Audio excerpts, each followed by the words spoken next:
मुस्कान खान कैसे सब फ्रेंड योग सब खैरियत से होंगे। तो आज की बहुत ज़बरदस्त के साथ एक बार फिर हाजिर हूँ किचन विद मुस्कान में। तो किचन विद मुस्कान में आज बहुत अच्छी और मज़े की रेसिपी बनने जा रही है।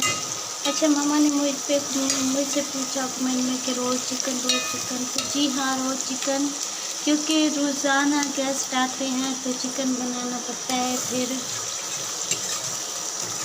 क्योंकि यहाँ पे जो सिटी है, सिटी में ज़्यादातर चिकन ही यूज़ करते हैं सब। तो आज फिर हमारे गेस्ट आए। और अच्छा, दूसरी बात भी, एक बात मम्मा ने मुझसे कहा कि हर रेसिपी में टमाटर ऐड करती हो, हर रेसिपी में टमाटर ऐड करती हो, दही क्यों नहीं यूज़ करती। तो फर्स्ट बात तो ये है कि दही जो है अब मैं नहीं ख़रीद रही, क्योंकि एक तो मौसम ऐसी है, दूसरा यहाँ पे दही अच्छा नहीं है। राजनपुर में सही तरह से दही अच्छा नहीं आ रहा। और दूसरा ये कि अगर घर की दही हो तो फिर यूज़ करो ना, बाज़ारी दही जो है मुझे ज़्यादा पसंद नहीं है।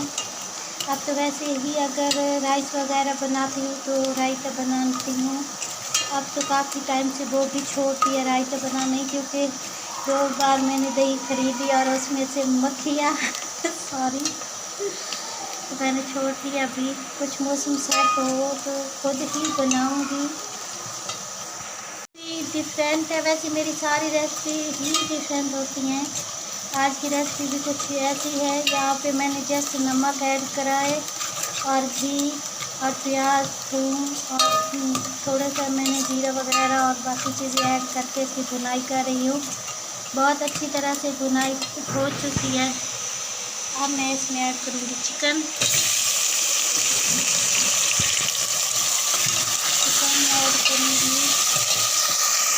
पोटैटो, सारी चीज़ें ऐड करके। सॉरी, मेरी दोस्त आ गई, जिस वजह से जो है मैं सही तरह से दिखा नहीं पा रही रेसिपी। तो इसकी करूँगी भुनाई, कढ़ाई गोश्त ऐड करके। तो अच्छी तरह से भुनाई करने के बाद फिर मैं इसको पानी दूँगी और इसमें मज़ेदार शोरबा बनाऊँगी। और शोरबा बनाने के बाद गेस्ट आ रहे हैं तो उनको सर्व करूँगी। ये देखिए फ्रेंड, रेसिपी बनकर तैयार हो गई। बहुत मज़ेदार, खुशबूदार, टेस्टी, देख सकते हैं आप। तो मैं जो है इसको थोड़ा सा आपको दिखा भी देती हूँ डिश आउट करके भी। हरा धनिया नहीं थी मेरे पास, वरना मैं हरा धनिया ज़रूर ऐड करती, क्योंकि मुझे हरा धनिया की खुशबू जो है वो बहुत ज़्यादा पसंद है इसमें। तो डिश आउट कर देते हैं हम इसको। देख सकते हैं किस तरह से मज़ेदार हमारा पोटैटो चिकन बनकर रेडी हुआ है। तो ग्रेवी आप अपने हिसाब से रखें। वैसे ये ग्रेवी ज़बरदस्त है, गाढ़ी गाढ़ी ग्रेवी है, बहुत है, इस हिसाब से रख दीजिएगा। बहुत टेस्टी ग्रेवी भी बहुत टेस्टी है। तो आई होप आपको मेरी वीडियो पसंद आएगी। अगर आपको मेरी ये वीडियो पसंद आती है तो किचन विद मुस्कान को सब्सक्राइब करें और अपनी और मुस्कान खान को ढेर सारी दुआओं में याद रखें। Take care friends, thanks for watching. Video को मैं हमेशा जो है छोटा बनाने की कोशिश करती हूँ, शॉर्टकट करके, ताकि आपका टाइम भी वेस्ट ना हो।